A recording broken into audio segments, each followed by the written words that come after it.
Nous allons dans cette nouvelle séquence nous intéresser aux constructeurs par défaut, c'est-à-dire aux constructeurs qui sont appelés sans que l'on fournisse aucune valeur d'initialisation, aucun paramètre.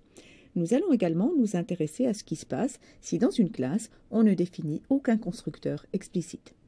Un constructeur par défaut est tout simplement un constructeur qui n'a pas de paramètres. Vous en avez un exemple concret sous les yeux ici. On peut imaginer que dans la classe rectangle cohabitent trois constructeurs différents, trois façons possibles d'initialiser un objet de type rectangle. Le constructeur par défaut, qui est sans paramètres, a pour vocation d'initialiser les attributs hauteur et largeur à des valeurs par défaut. Concrètement, ce constructeur par défaut sera invoqué comme ceci. Donc on va déclarer un objet R de type rectangle et on va l'initialiser en utilisant le constructeur par défaut qui va être appelé en utilisant cette tournure. Donc ici, par le fait que l'on spécifie que le constructeur est appelé avec une liste d'arguments vides, signifie qu'on est en train d'appeler ce constructeur-ci, précisément. Au terme de cette initialisation, la situation en mémoire serait la suivante. Nous aurions donc une variable R qui contient la référence vers un objet de type rectangle dont le champ hauteur serait initialisé au moyen de la valeur par défaut 1 et le champ largeur au moyen de la valeur par défaut 2. Les deux autres constructeurs présents dans la classe ne sont pas des constructeurs par défaut car ils ont une liste de paramètres qui est non vide. Si je veux par exemple invoquer ce constructeur-ci, je dois alors utiliser cette tournure particulière. Donc comme pour tout à l'heure, je déclare une variable R1 de type rectangle, j'appelle le constructeur par une tournure analogue à celle que j'ai vue précédemment, mais je précise en argument la valeur que je souhaite donner à ce paramètre C. Que se passe-t-il maintenant si le programmeur d'une classe n'y met aucun constructeur explicite? Eh bien, l'initialisation d'un objet est considérée comme tellement essentielle qu'un constructeur automatiquement généré sera disponible pour cette classe. Un constructeur par défaut, bien évidemment. On parlera alors de constructeur par défaut. Ce constructeur automatiquement généré est un constructeur par défaut car il est sans paramètres. On dit que lui-même est par défaut parce qu'il est fourni automatiquement à défaut de la présence de tout autre constructeur explicite dans la classe. Ce constructeur par défaut fait un minimum de travail d'initialisation. Il va initialiser tous les attributs de type de base avec des valeurs par défaut comme 0, 0 ou false. Et pour les objets, eh bien, ils seront tous initialisés à nul. Supposons que je définisse une classe rectangle qui aurait, comme dans nos exemples vus précédemment, deux attributs largeur et hauteur de type double et un attribut supplémentaire un peu plus complexe qui serait un objet, donc une instance d'une autre classe, une classe position, qui permettrait par exemple de représenter la position du rectangle sur un écran en 2 dimensions. Dans la classe rectangle ainsi définie ne figure aucun constructeur explicite, ce qui signifie qu'il existe un constructeur par défaut que je peux utiliser pour initialiser un rectangle. Donc par exemple, dans une autre partie du programme, je peux déclarer une variable de type rectangle, un objet rectangle, et l'initialiser avec le constructeur par défaut, donc qui bien évidemment ne prend aucun paramètre. Au terme de cette initialisation, je vais avoir dans la variable rect une référence vers un objet de type rectangle dont la largeur et la hauteur vont être initialisées au moyen des valeurs par défaut car il s'agit d'attributs de type de base.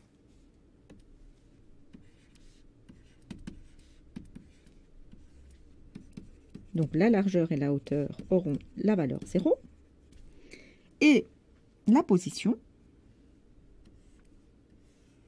l'attribut position, sera initialisé à nul, car il s'agit cette fois-ci d'un objet. À noter que pour ne pas trop encombrer l'écriture de l'exemple, je n'ai pas précisé les droits d'accès. En toute rigueur, pour une bonne encapsulation, évidemment, chacun des attributs devrait être déclaré comme privé. Attention, un point très important, ce constructeur par défaut n'est plus fourni, disparaît, dès l'instant que l'on définit dans la classe au moins un constructeur explicite, que ce constructeur soit par défaut lui-même ou pas. Ceci signifie concrètement que si dans une classe je spécifie un constructeur qui n'est pas un constructeur par défaut, eh bien je n'ai plus aucun moyen de construire l'objet sans fournir de valeur d'initialisation. Concrètement, je ne peux plus écrire quelque chose comme ceci. Donc, invoquer un constructeur par défaut. Cette tournure n'est plus licite. Pourquoi? Parce que tout constructeur par défaut a disparu. Ceci correspond bien à quelque chose de voulu. Si nous avons pris le soin de programmer explicitement un constructeur dans la classe, nous ne souhaitons pas que Java nous en glisse un par défaut sans que nous l'ayons mentionné explicitement, sans que nous ayons explicitement manifesté le souhait d'utiliser un constructeur par défaut. Pour illustrer ceci, nous allons maintenant étudier 3 variantes d'un même programme qui diffèrent les unes des autres par leur façon de fournir des constructeurs. Dans la première variante, la variante A, une classe rectangle est définie avec 2 attributs, hauteur et largeur, qui sont des doubles. Elle peut y prévoir éventuellement d'autres contenus, mais elle ne contient aucun constructeur explicite. Dans la variante B, toujours les mêmes attributs, mais cette fois-ci un constructeur explicite, qui est un constructeur par défaut car il a une liste de paramètres vides. Ce constructeur va initialiser la hauteur et la largeur aux valeurs 0. Dans la variante C, enfin, la classe rectangle dispose d'un constructeur explicite qui, cette fois, n'est plus un constructeur par défaut puisque sa liste de paramètres n'est plus vide. Donc ici, il s'agit du constructeur qui attend une valeur pour la hauteur et une autre pour la largeur et qui se charge d'affecter ces valeurs aux attributs correspondants. Pour chacune de ces variantes, nous allons nous poser les questions suivantes. Existe-t-il un constructeur par défaut? Est-il licite d'initialiser un objet selon cette tournure? Est-il licite d'initialiser un objet selon cette seconde tournure? Commençons par la première variante, la variante A, qui pour rappel, ici on n'indique que les constructeurs de la classe et pas le reste, donc qui pour rappel n'avait aucun constructeur explicite. Eh bien, comme on l'a dit tout à l'heure, lorsque une classe ne prévoit aucun constructeur explicite, il existe un constructeur par défaut. Il s'agit du constructeur par défaut par défaut. De ce fait, l'initialisation selon cette tournure est licite. On utilise un constructeur sans paramètres. Et nous avons vu que le constructeur par défaut, lorsque les attributs sont de type élémentaire, initialise ces attributs avec des valeurs de base. Donc la largeur vaudra 0 et la hauteur vaudra 0. Par contre, vu que le seul constructeur disponible est le constructeur par défaut, on ne peut initialiser l'objet que selon cette tournure en utilisant un constructeur sans paramètres. Cette tournure, qui attend des paramètres, est par conséquent illicite. Pour la variante B, nous avions donc dans la classe rectangle un constructeur explicite. Il s'agissait d'un constructeur par défaut. À la question donc de savoir s'il existe un constructeur par défaut, la réponse est oui. Il s'agit de ce constructeur explicitement déclaré. Comme pour tout à l'heure, on peut évidemment utiliser ce constructeur par défaut selon cette tournure, un constructeur qui n'attend aucun paramètre. Et ici, ce constructeur aura le même effet que le constructeur par défaut, puisqu'il initialise la hauteur et la largeur avec les mêmes valeurs que celles utilisées par le constructeur par défaut. Selon les mêmes arguments que précédemment, cette tournure demeure illicite. Il n'existe en effet dans la classe rectangle aucun constructeur autre que le constructeur par défaut, donc aucun constructeur qui attendrait 2 valeurs pour pouvoir fonctionner. Enfin, pour la variante C, nous avions donc un constructeur explicite mais qui n'était pas un constructeur par défaut. À la question de savoir s'il existe un constructeur par défaut, la réponse est non, il n'existe plus de constructeur par défaut.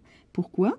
Nous avons en effet dit tout à l'heure que dès l'instant où on définit un constructeur explicite, qu'il soit par défaut ou non, le constructeur par défaut disparaît. De ce fait, le seul constructeur disponible dans la classe maintenant est celui-ci. Il n'est donc plus possible d'initialiser un objet selon cette tournure, plus de constructeur qui n'attend aucun argument. Ceci est illicite. Par contre, la seconde tournure devient licite. Elle va initialiser la largeur et la hauteur au moyen des valeurs passer ici en argument et nous obtiendrons donc un objet rectangle où la hauteur vaudra 1 et la largeur vaudra 2. Examinons pour finir certaines facilités offertes par le langage Java pour la construction d'objets et pour l'initialisation des attributs. S'il existe plusieurs constructeurs dans une classe, Java permet à n'importe quel constructeur d'invoquer un autre constructeur de la même classe. Ceci se fait au moyen d'une tournure particulière, this. Donc on utilise le mot réservé this et entre parenthèses, on fournit les arguments qui correspondent à ceux attendus par le constructeur qu'on veut appeler. Par exemple, dans cette classe rectangle où je dispose d'un constructeur explicite à 2 paramètres, je peux définir le constructeur par défaut en utilisant cette première définition du constructeur. Ici, le constructeur par défaut, avec cette tournure, this, invoque le constructeur qui attend 2 paramètres, donc celui-ci, en lui fournissant en guise de valeur pour le premier paramètre 0 et également 0 pour le second paramètre. Il s'agit d'une tournure élégante qui permet dans bien des cas d'éviter de dupliquer inutilement du code. Vous noterez cependant qu'il ne peut y avoir qu'une seule instruction this dans un constructeur et que cette instruction this doit être la toute première instruction invoquée. Je ne peux mettre aucune instruction avant le this. Il est également possible en Java de donner des valeurs par défaut aux attributs sans passer par aucun constructeur. Ceci se fait au moment de la déclaration de l'attribut. Ici, par exemple, au moment où je déclare l'attribut auteur, je lui donne une valeur par défaut qui est la valeur 1. Si maintenant, par exemple, j'invoque le constructeur par défaut de la classe par une tournure qu'on commence à bien connaître, comme ceci, eh bien, comme dans le constructeur par défaut ici, il n'y a aucune valeur explicitement attribuée à hauteur ou largeur, ce sont les valeurs par défaut qui sont prises. Donc, au terme de cette construction, nous aurons donc un objet en mémoire, un objet de type rectangle, dont la hauteur aura été initialisée à la valeur ici par défaut 1, et la largeur également. Imaginez maintenant que le constructeur par défaut, au lieu d'avoir un corps vide, initialise le champ largeur et uniquement ce champ à 3, par exemple. Eh bien, au terme de la construction d'un rectangle au moyen de ce constructeur par défaut, nous aurions en mémoire un objet, de type rectangle toujours bien sûr, dont le champ largeur aurait été initialisé avec cette valeur 3. Et dans le champ hauteur, cette fois, puisqu'il n'a reçu aucune valeur explicite dans le constructeur, prendrait à nouveau la valeur spécifiée ici, au moment de la déclaration de l'attribut, c'est-à-dire 1. À noter que pour expliciter les intentions de programmation, il est préférable d'initialiser les attributs dans des constructeurs plutôt que de passer par ce genre de tournure. En effet, si chacun des constructeurs se charge de l'entièreté des initialisations nécessaires, il est possible à la simple lecture des corps de ces constructeurs de comprendre quelles sont les initialisations réalisées. Il n'est pas nécessaire d'aller chercher à un autre endroit de la classe s'il ne faut pas tenir compte d'autres initialisations implicites. Voilà, nous en avons terminé avec cette séquence sur les constructeurs par défaut. Nous aurons l'occasion d'en reparler un peu dans nos futures séquences sur l'héritage. En attendant, vous allez découvrir d'autres façons possibles de construire un objet au travers de la construction de copie.